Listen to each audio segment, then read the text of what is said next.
On June 25, when policemen massacred our children, the president called a press conference and he did not invite me and say the Genzs are criminals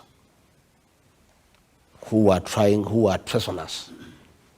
The following day, as deputy president, I called a press conference in Mombasa. And I told him off. I said, these are not criminals. These are our sons and daughters. I had not been jilted. I had not been asked from office.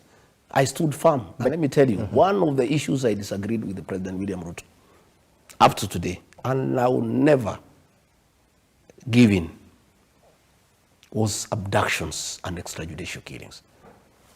I am a father. I am a Christian. I am a husband. I am a leader.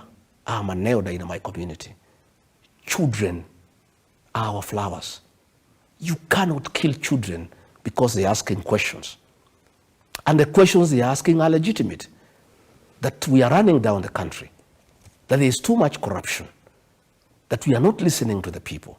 Those young Genzs were raising legitimate issues that I had personally raised with the president. Allow me to interject. And I can tell you, after that, he accused me of having been behind the Genzs protest. Okay?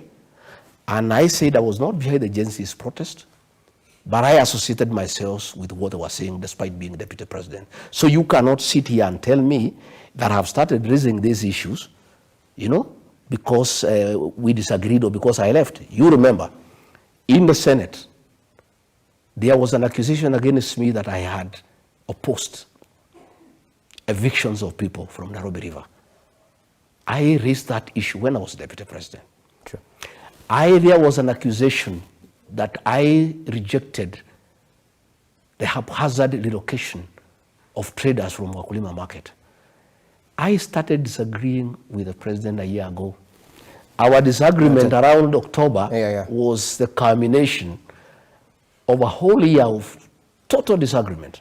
Okay, but I'll have to voice what critics say. At the end of the day, weren't lives lost during the 2023 Azimio protests? Did you speak vehemently against it? No, that time. The first one